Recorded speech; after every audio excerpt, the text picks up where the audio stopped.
Hello guys, for today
dapat pinag-isipan mo ito, nag-research ka at inintindi mo yung mga target nga na audience mo.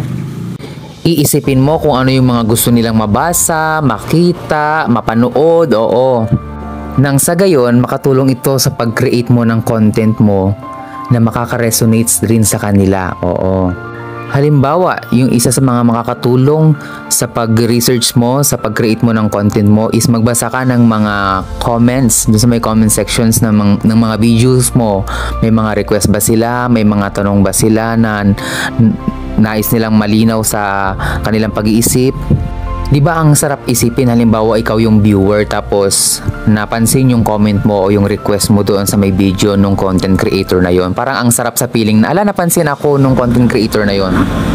Mahalaga itong pananaliksik or pagre-research sa iyong content kung ano nga ba talaga yung ipapakita mo sa mga viewers mo kasi syempre baka nahuhuli ka na, kailangan mo alamin yung mga trends.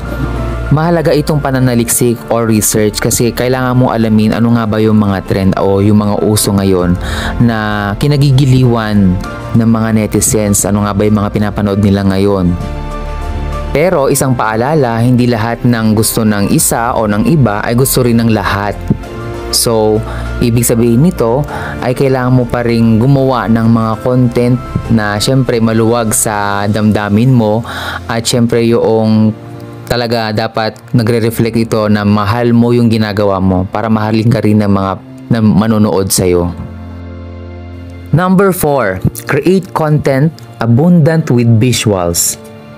Visuals, ano nga ba yung visuals? Ito yung mga images, videos, infographics that can make your content more engaging and easier to understand. Kahit na malikot ang imahinasyon ng mga tao ngayon, is kinakailangan mo pa rin talagang ipakita sa kanila ang mga image, mga videos, or mga informations na kailangan nilang malaman sa mga sinasabi mo. Sabi ko nga, malikot yung imahinasyon ng mga tao ngayon. So, ibig sabihin, iba na yung iniisip nila sa mga sinasabi mo. Ganon. Kahit sino naman na manonood ng mga videos, mas gugustuhin nila yung mga bagay na mga nakikita nilang naintindihan nila kung ano nga ba yung naisiparating ng content na yon. Number 5, stand out from all other vlogs. Ito na siguro yung isa sa mga pinakamahirap na tip na ibibigay kasi halos lahat dito sa Pilipinas ay content creator na. Tama ba? Lahat na ba ay content creator na? Kasi gusto na rin kumita ng pera, di ba? So, syempre, wala tayong magagawa dyan.